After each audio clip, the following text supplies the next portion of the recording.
World War II is a scar upon human race forever.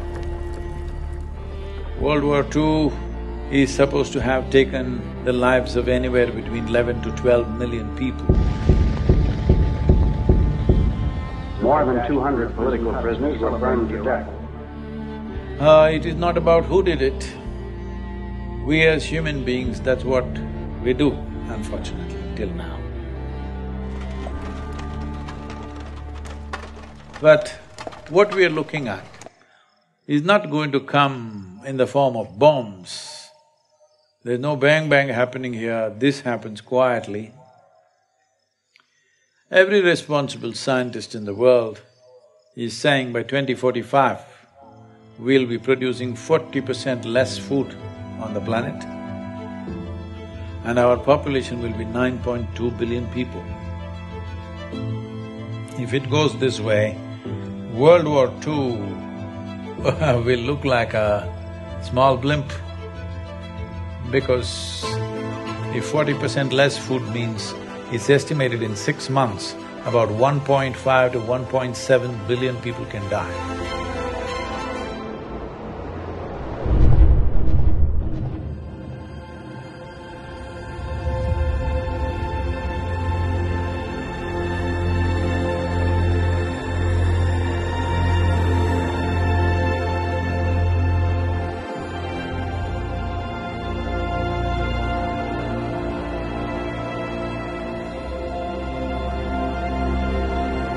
Climate change, food security, nutritional security, water quality, water renewability, biodiversity, land grab, political stability.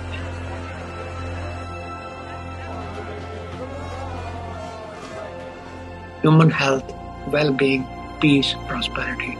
Soil is the basic of all that.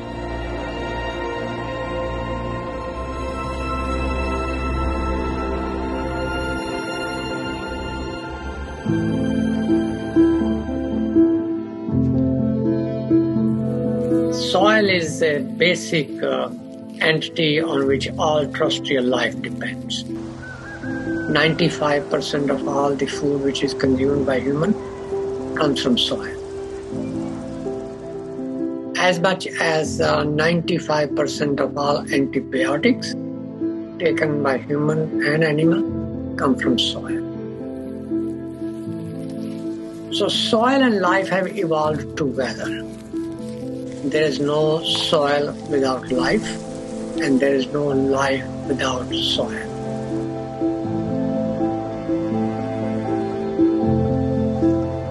In a handful of soil, there are over 5 to 7 billion organisms. And just like how our body functions, the food that we eat, actually we cannot digest all by ourselves. We don't have the necessary enzymes and alkalines to digest this completely. Only because of the microbial gut microbes that are there, we digest food. The same is true with all the plants and trees. They cannot take the nutrients from the soil by themselves. They need the help of the microorganisms.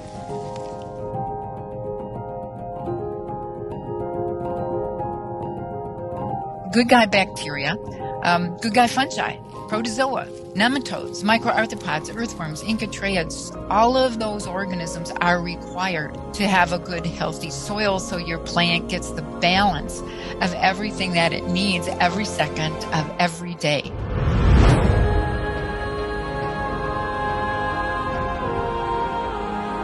The first 15 inches, 12 to 15 inches of soil is responsible for 87% of the life on the planet, including you and me. And that today we are using machines where they're plowing almost like 12 to 14 inches deep and leaving it open to the sun. This is like we peel off our skin and stand in the sun, you know? You will be screaming. That's exactly what the land is doing. Land is screaming, but nobody's hearing. Just plowed and left open, killing all the microbial activity.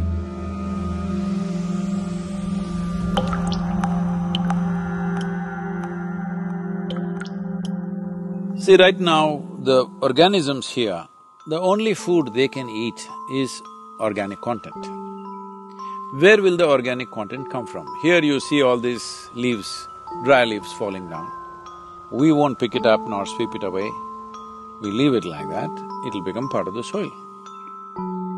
It is only the green litter from the trees and other, whether it's grass or bushes, whatever, or the animal waste, which can put organic content into the soil. In normal agricultural soil, the minimum organic content should be between 3 to 6%. The most minimum is 3%. 3% is kind of the borderline, where you've got enough diversity in the kinds of foods that are present so that all of the necessary sets of microorganisms will be able to perform their jobs. In most of the Western world, we have so destroyed sets of species of different functional groups that we're on the edge of not being able to come back from that.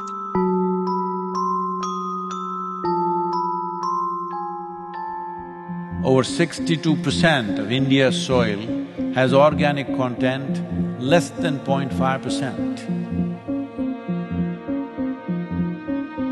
Entire southern Europe, the soil organic content is just around 1% or below. Over 50% of the topsoil in whole of United States is gone. You've heard of dinosaurs going extinct, dodos going extinct, but this is a question of soil extinction. See, this is sand. If you add enough organic content into this will become rich soil. Similarly, if you take all the organic content out of the soil, it will become sand. So this is called as desertification in the world. World's agricultural soils are becoming sand or turning into a desert largely across the world because there is no organic content.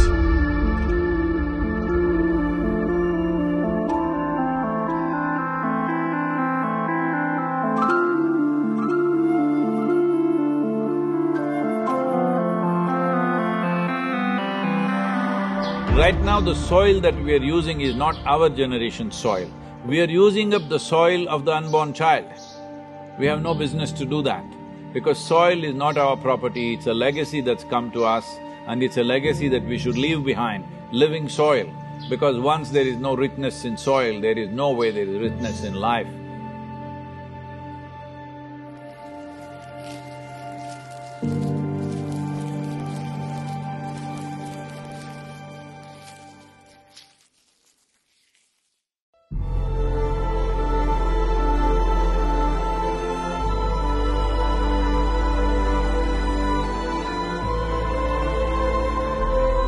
Right now, United Nations statistics say that we may have agricultural soil only for another 80 to 100 crops. This means it is a matter of 40 to 50 years. After that, there could be severe food shortages, and getting rich organic land or soil will become the basis of battles and wars on this planet.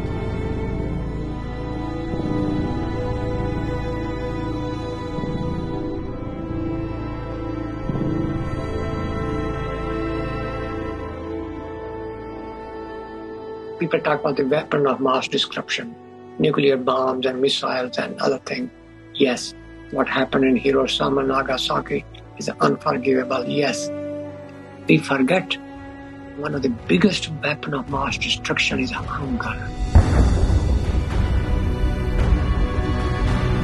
Malnutrition, poverty, unavailability of healthy environment. Even now, hunger-related deaths in the world are 16 to 17 every minute. That, my friend, is the weapon of mass destruction. Now, we had in December 2019, we had 690 million people globally which were hungry. Out of that, 40 million were in the United States. So, it's not just Timbuktu or some part in India or elsewhere. even in the US. I was talking to the WFP director who is from United States. He said that by 2035, there could be severe famines in Chicago and Illinois region because the soil conditions have depleted so badly, it can easily happen. Civil wars are expected. By 2035, 2040, they're expecting many civil wars within countries because not everybody in a given country will have food, so naturally there'll be fights. If 40% less food in India means 40% of the people don't have food, you think they'll just get hungry and sit in a corner? No, they will do things that you can't imagine. You must understand, whole human civilizations have been built only because of the fire of the belly to fulfill this. The same fire which built human civilizations can burn the damn thing down if it is not quenched. Do not underestimate that.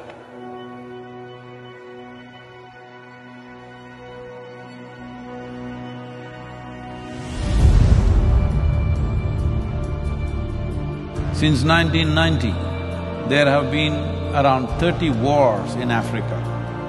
27 of these wars were fought for the sake of acquiring fertile soil. The great revolutions of the world, the Russian Bolshevik Revolution of 1917 was mainly for bread. Even their slogan is peace, land and bread. That is the slogan of the Russian Revolution. Food scarcities in France were the main trigger for the French Revolution. And once there is no bread on the street, it's easy to light the fuse.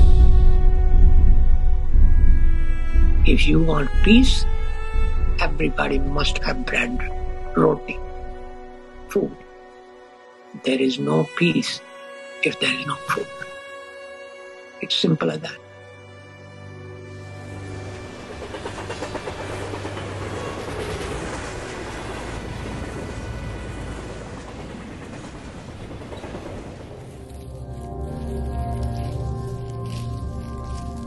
Soil is a most neglected part of the human environment. Degrading soils means losing and wasting potential food today and forever. A human being, like other animals, are requiring a fairly complex diet and many nutrients. And these nutrients we get through our food, and that essentially depend on the soils. So the soils, rich in nutrients, in minerals, are a precondition for a healthy diet. There's a direct link between soil quality in terms of nutrients and diet quality in terms of what we eat. So that is not well understood by many people. You have to put into the soil nutrients, nitrogen, phosphorus, potassium, micronutrient, calcium, magnesium, potassium, organic matter, content which is mineralized intake. It must be returned back to the soil in one form or the other for soil to be productive. Soil produces straw, grains, roots. I believe that if people take the grains and return the roots and straw back to the soil, so that soil gets its share of production, that's a good thing. If you take away the straw, then soil does not get anything. So progressively soil is being degraded, depleted, devoid of the essential elements. That is when we call degradation of soil health. And when soil is degraded, people living on it are also becoming progressively miserable. The soil depletion in United States has led to 21% drop in vitamin A in all the fruits, vegetables and everything else that you're eating. 30% drop in vitamin C, 37% drop in iron levels, 27% drop in calcium levels.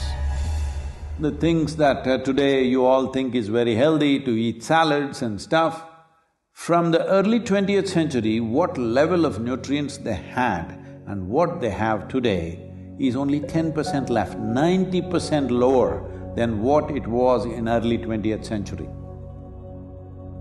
Center for Disease Control, which is right now playing a significant role in this COVID situation, says all Americans are potassium deficient. 90% of the Americans have vitamin E deficiency, 70% have vitamin K deficiency, 52% don't have enough magnesium, 43% don't have enough vitamin A, 40% don't have enough vitamin C. This is in the most affluent nation. It simply means the food that you're eating doesn't have enough nutrients, even if you eat enough food, because soil has been destroyed like this.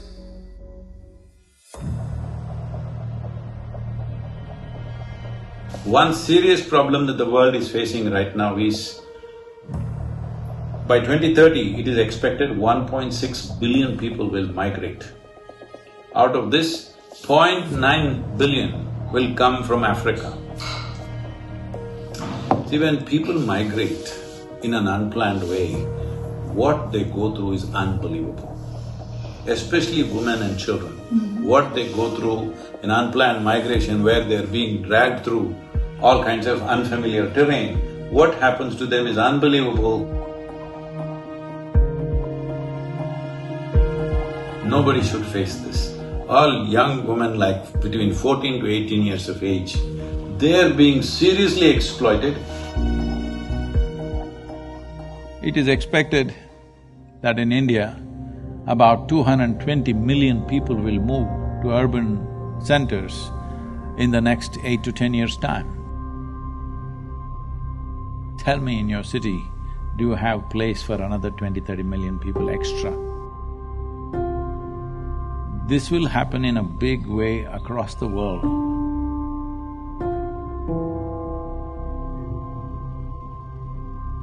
Yes, there are soil refugees. Yes, there are climate refugees. Yes, there are drought refugees. And those refugees go and knock door of other people. The US southern border is a very good example. People jumping into the Mediterranean without realizing whether they'll make it on the other side or not is a very good example. There are several millions of refugees in the world because the land which they grew up on cannot afford their services, their basic needs.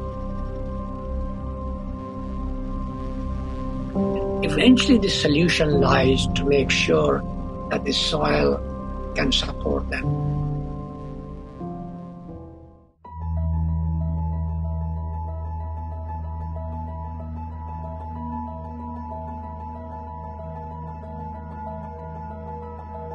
There's a very strong link between soil degradation and global issues. For example, climate change. So, current civilization, I call it carbon civilization. Everything we do is based on carbon, fossil fuel-based carbon. And therefore we have depleted also carbon not only from fossil fuel, but also from soil. Maximum amount of carbon was always in the soil, but now a lot of it is in the atmosphere where it should not be. If it gets into the atmosphere, as you've heard of global warming and climate change, all these impacts happen. But nearly 40% of this is happening simply because soil is left open. For this, the main contributor is agriculture or open lands. The same soil which would have taken carbon dioxide and methane from the atmosphere is now releasing it simply because we are leaving it open and there is no life or microbial activity.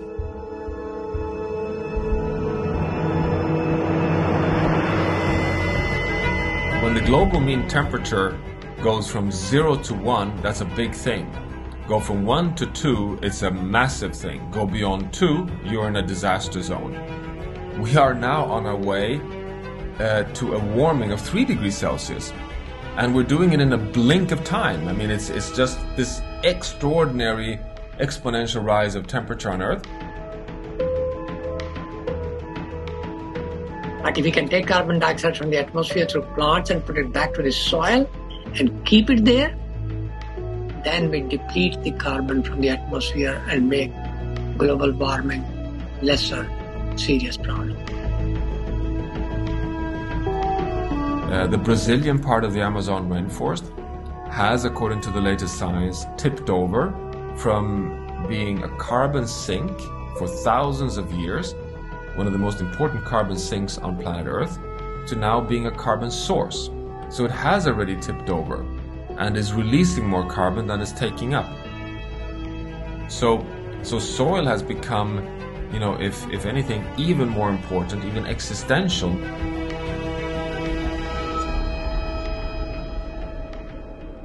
See, the whole life process on this planet is carbon-based.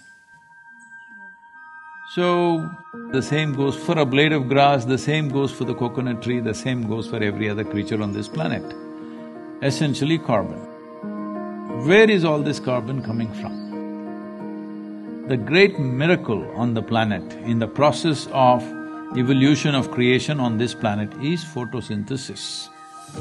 A limitless amount of energy coming there from the sun. Using that, the atmospheric carbon is absorbed and it goes through a whole series of process through millions of microbial life and gets stored in the soil.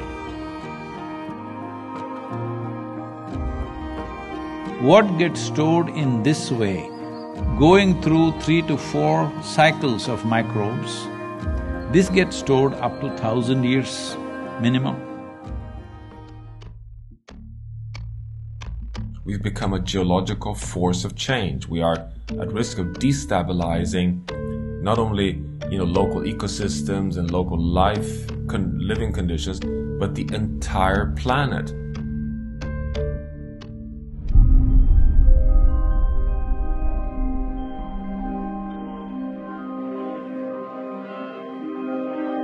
United Nations says we only have 60 years of agricultural soil left.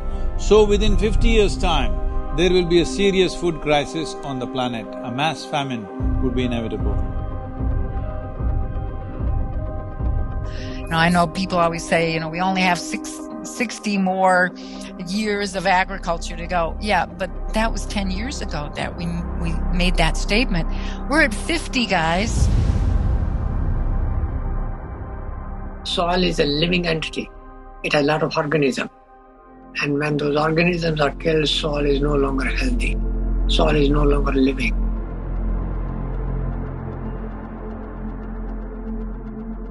Soil cannot create the ecosystem services. When soil dies, everything else dies with it, including us.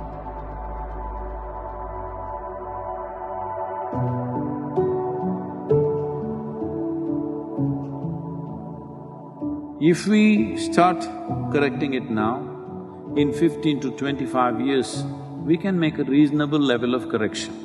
We can come away from the brink where we are. But if you leave it for another 30 to 40 years and then try to do it, it will take 150 to 200 years to regenerate the soil. So this is not about just painting a… dark picture of everything. This is a moment of responsibility that we as human beings, if you stand up right now, we can turn this around.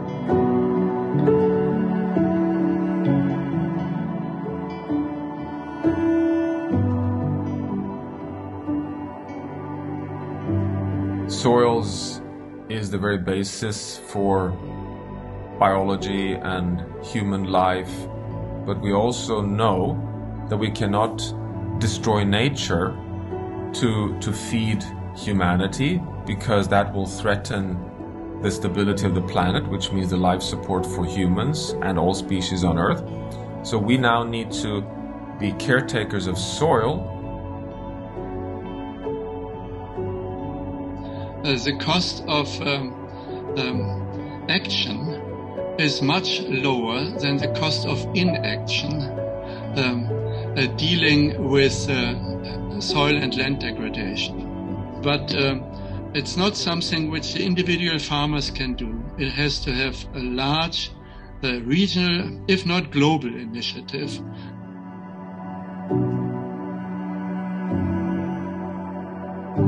This depletion of soil has happened because we have not put back the organic content back into the soil of what we are taking out. So we are seeing how to get a policy in 192 countries to make this the norm, that if you own agricultural land, minimum 3 to 6% organic content must be there by law. Initially by recommendation, then by incentives, and then by law, by mandatory law, it has to happen. If it's not in the law, then we don't know what they will do tomorrow. That's what we have done, isn't it? From previous generation to this generation, in one generation we've ruined it because there was no law. If there was a law, minimum agriculture content should be… organic content should be there in it, we would have kept it that way. So first and foremost thing is to bring the law. To bring the law, what is needed? This is a democracy. That means people are the power, it's people's power. That's what it means. So there are two very powerful things in your hands right now. One is your vote, another is your microphone. Hello? That means your voice. So this is important. The people of the world have to speak and say, we are ready for long-term solutions, we are ready for long-term commitment, we are ready for a long haul, we are willing to pay the price for the well-being of future generations. This is why the Save Soil movement is not about action, but it's about bringing policy change.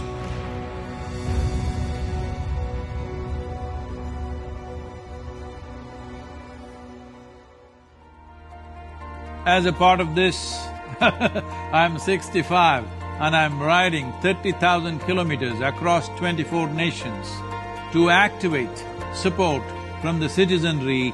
We are trying to get about 3 to 3.5 billion people to speak about soil for these 100 days. From March 21st, 100 days, we want the whole world to talk about soil. We have UNCCD as our partner. We have also signed something with the World Food Programme, and the scientists from FAO and other organizations are working with us. World Economic Forum is very much with us. Most governments have come on board. Heads of states will be flagging off this rally. Right now, that's what I am trying to create, that if 3.5 billion people speak, this is 60% of the electorate. If 60% of the electorate speaks, there is no government which will ignore that in a democratically set up government. Each one of you should reach as many people as you can to make this happen.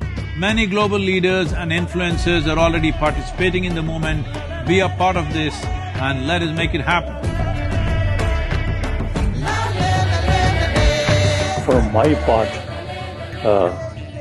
as much as I can contribute. And the movement that you are taken up, I could not expect any more God's blessing than that. Sadhguru, and this campaign is so important. We're going to save the soil. Do your part. And saving the soils. And our planet's future depend on it. Sadhguru, save soil, my friend. Save soil, let's make it happen. TN Babylon is part of the Save Soil mission. We commend you for what you're doing. That is why we are happy to sign the MOU. The science and philosophy that backs the thought behind yoga is tremendous. Save soil, let's make it happen. Save the soil. We know what we must do, so let's make it happen. Let's make it happen. Let's make it happen. Let's make it happen. Let's make this happen. Let us make it happen. Let's make it happen. Let's make it happen. Let's make it happen.